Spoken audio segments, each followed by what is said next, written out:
St. Lucia, good morning to you. Wake up again. It's another moment where we're going to get you up in the know. So thank you for joining us here on this morning. So today we have a special guest. I love when my good friends come here with me because it's just like, good time. And we're always family here. So I'd like to welcome Robert. Well, Rocky, I still used to call you Rocky, yeah? Listen, please meet Mr. Huggins. I'm gonna do it like that because it's just so strange being so formal with you. Yeah, yes, Well, I know. welcome to this morning. Thank you. And I know you're here in a very important capacity because for all of our athletes, people in the related field as well, there's a very special conference coming up in Jamaica on June 5th. And, Rocky is our expert, so I'm going to let him take it away and start us off here. Yeah, well, thank you first of all for having me. I'm sorry that this happened. It took so long to happen, but I'm very happy that I have the opportunity. But yeah, we do have my former supervisor in Jamaica, because when I did my counseling degree, I chose to go up to Jamaica so I could get that experience working with the athletes. I worked primarily with persons at UWI, the college athletes and whatnot. And that was quite the experience, quite a range there. And she is hosting she's put together this lovely workshop under the theme of breaking barriers. And she brought a number of important speakers into it, and I was so honored to be asked to speak at that meeting, but it's just this is our way of just letting people know that this opportunity exists. And I know it's kind of short notice, but if you can't make it, that would be fantastic. I'm sure you can put up the flyer with the information for them. But to know that what this symbolizes is that there's a new outlook on how sports is being addressed. So we look at the mental side of things. So this is just a start. There'll be more in the future, more things happening, and more that they can focus on. Great. And also, let me add, which I should have said in the introduction, but Rocky is also a psychologist by profession. Yes. And now focusing on sports psychology. That's too. right. And that's really the whole aim and focus of what's going to be happening in Jamaica, right? Yes. So let's kind of delve into that a little bit because I think sports psychology may be fairly new to us here in St. Lucia. And so what really can this help to bring out, especially with what the focus is and the aim for the conference? Okay, so there are a lot of ways I think that people look at what we consider sports psychology. They might describe it as mental toughness training or use other types of terminology and whatnot. But at the end of the day, it's about being able to help an athlete optimize their performance and looking beyond just the physical aspect of their being, but the mental aspect, the emotional, the psychological, all those things as well. Because you can have all the talents in the world. You could be as fit as could be. But if you get nervous or anxious before you go into a match, or if you lose focus, if you're not motivated to even want to win and these things, so all of that physical side of things means nothing. Right. So where sports psychology comes in is that they deal with all these types of these aspects of the game that we don't necessarily consider. Now, I need to ask you, since you've been in the profession for a while, what is it that you enjoy the most? Because I know you started off, obviously, with your background, psychology, you did your general stuff, but now you're really zeroing in, and it seems you're very passionate about sports psychology. So what do you enjoy the most with what you're doing now? Well, the reason I started, I used to play tennis. I started fairly late. And I would say I think I have talent physically as far as a tennis player. I was obviously a little bit, fitter and better for the court back in the day. But for now, what I found is that when I performed, my mental strength was lacking. I went into matches where I basically told myself I was going to lose, or I would be overconfident, or a number of issues, concentration lacking, all sorts of things. And then even when I reached certain levels, I couldn't get past. And these barriers, again, like this is what the workshop focuses on. How do we get past the barriers, break through the barriers and these type of things? All of these issues came, and I found that I could have had a scholarship, I could have had opportunities if I had just gotten past that. I couldn't break past that barrier. So that's what I want to give back to people now. Great. Well, this is what we love, and I think this just speaks volumes to, when they say mind over matter. It is so real that sometimes the only thing stopping you is yourself, is your mental, and you need to break through that. And Rocky, how can people contact you? Because there's so many people who watch this show. I can see this valuable as even a lecture to students, young athletes in school as well, and even to professionals. So how do people get a hold of you? Well, they could call me on my cell phone directly. That would be 720-9977. I'll give you my email address as well, and hopefully maybe you can put that up for them so they can contact me via that. I just want them to know that this is necessarily just for the athlete themselves. Coaches can benefit from this type of knowledge. The trainers, even Yeah. people, even the parents of the athletes, and any number of people can benefit from having some involvement in the mental side of sport. And when breaking barriers, again, that's the focus. Workshop coming up. It's one of hopefully many to come. You'll see the flyer if you have that opportunity. Please check it out. But yeah, contact me. I gave the cell phone number, and I'll give the email as well. All right, well, Rocky, I want to thank you very much for coming through here, stopping by. Again, I told you we are waking you up in the know once again, and literally we were dealing with matters of the mind. So it's about breaking barriers. Again, if you can be there, go out for it. And if you have further questions or you want some help down here, right at home in our backyard, we have our own fellow St. Lucian here just doing some great things. So thank you again for being here with us. Thank you for having me. And St. Lucia, we will be right back.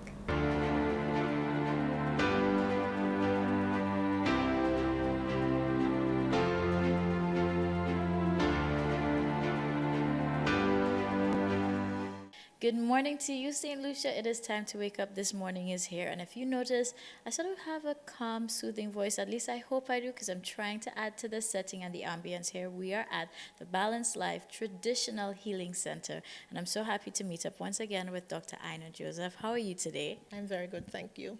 And thank you for welcoming us into your space, bringing us into this moment of zen. This is how I feel as soon as I walked into here. So I know there's a lot of things that's new, but first let's enlighten St. Lucia and tell us a little bit more about what you do here at the center. Okay. Good morning, St. Lucia. I'm Dr. Ina Joseph, a registered acupuncturist and doctor of traditional Chinese medicine, also known as TCM. I'm proud to open my new clinic, offering a comprehensive range of all the therapies under TCM, which include the most common acupuncture.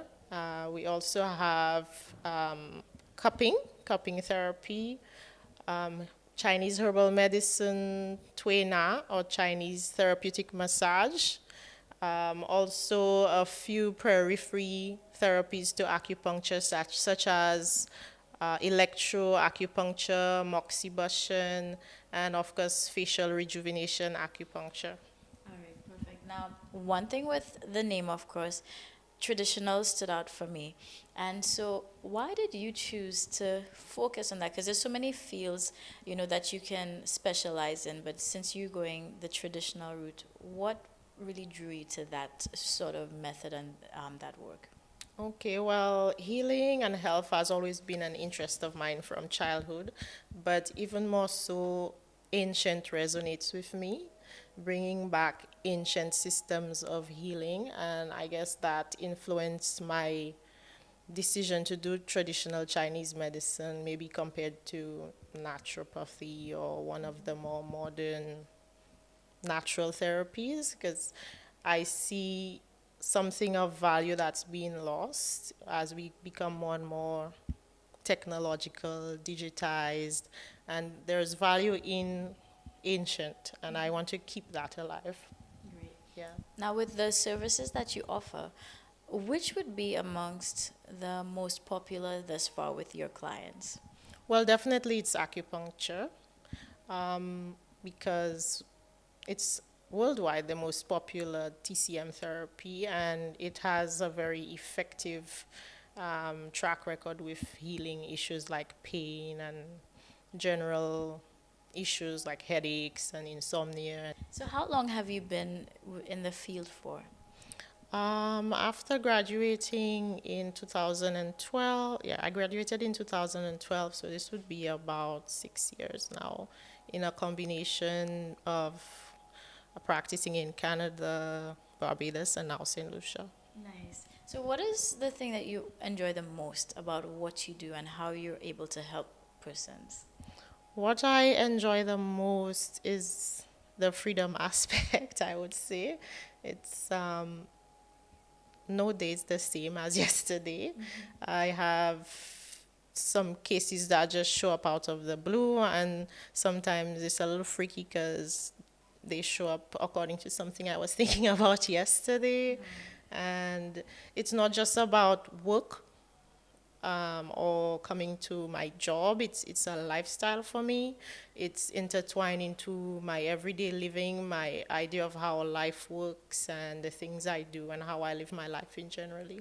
Great. And it's funny you'd mention that because it's very interesting how life kind of throws these, synchronicities for us, and you're thinking something, and something totally related just happens to manifest as Right, well. yeah. So, St. Lucia, this is the Balanced Life Traditional Healing Center. So, if we want to take care of ourselves, because we always think it's diet, it's exercising, but people feel like taking time out for spa and these things is not as essential, but it is just as important to your holistic wellness. Right. Of course, you would think of your eating and exercise, your daily life habits, all of those as the groundwork for good health. And of course, some of the therapies here involve that, like the traditional Chinese diet therapy, which is based on looking at nutrition from a TCM perspective. Well, there's TCM related exercise like Tai Chi and Qigong and stuff like that, which I don't offer presently, but as what I'm trying to bring across, it is very important. Diet or eating, I don't like to use the word diet. The way you eat, what you eat, how you live, and exercise, being active, that's groundwork. But apart from that, it's really important to incorporate therapies and ways of improving wellness and bringing about balance.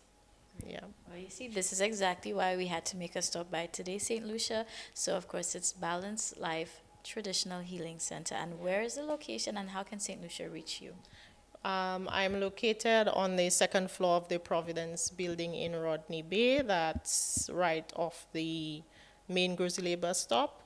And for information or appointments, you could call 720-5406 or visit BeLife.guru online. All right. So, St. Lucia, you are surely in the know right now. And let's take a page from here. We're closing off right now, but make sure you take time out for yourself, give them a call, and that way you can also have a balanced life.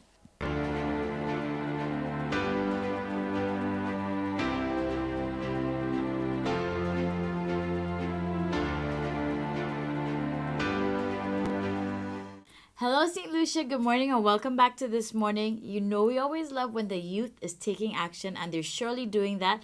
We have a special message from the National Students Council and announcements of so many new things, including a recent partnership with the Ministry of Education. So there's a lot happening. Let's hear exactly what they have to say. My name is Lyric De Lima, and I am the president of the National Students Council. Today, the National Students Council is very, very proud of one small accomplishment towards achieving our goals. Today, we are confirming a partnership with the Ministry of Education on a number of our initiatives, and that is leading us slowly but surely into giving our students the opportunity to take part in the decision making. Normally, we're in a culture where the decisions are made on behalf of our students, but we slowly need to change from that and realize that our students are the best people to initiate these changes, to know what needs to be done, and to be involved in it. So we are very proud to have that partnership today and really give our students the opportunity. The National Students Council has a number of initiatives which we will be discussing further, but thank you. The most important thing to us, and that is the purpose of the National Students Council, and that is student governance and giving our students that platform to make decisions and to really become our future leaders.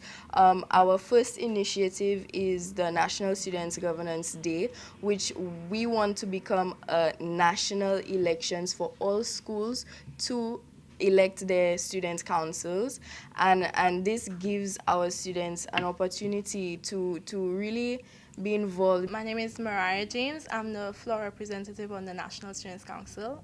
Basically, we will be starting off training teacher coordinate, And the Ministry of Education is guiding us along this by sending out letters to the various schools in order for teachers to volunteer themselves to be part of a students' council, to lead a students' council, because a proper teacher coordinate helps promote the students, to encourage them and to give them advice in order and guidance in order for them to run a students' council, in order for them to be the voice of the students, because that's what NSC, our goals basically lead to, being the voice of the students, because we have to be the voice of them in order for them to be proper youths for the future, because we are the next generation. And leading up to that, we will be having the campaign itself where students promote themselves. One of the major issues is communication between administration and students, as well as the infrastructure at the school. Right now, from our observation as an NSC body, we realize that communication between teacher and student is very lacking, especially with administration. Students don't really have the voice, as I've kept on mentioning, to speak to administration concerning their issues. I am the treasurer of the National Students' Council. So basically, what Lyric and Mariah was saying is that NSC came up with a bunch of initiatives, and we do need sponsorship for them. Ministry of Education has agreed to come on board with us and to help us areas of transportation, mobilization, etc. We do encourage private sectors as well to invest in us, because we are the future.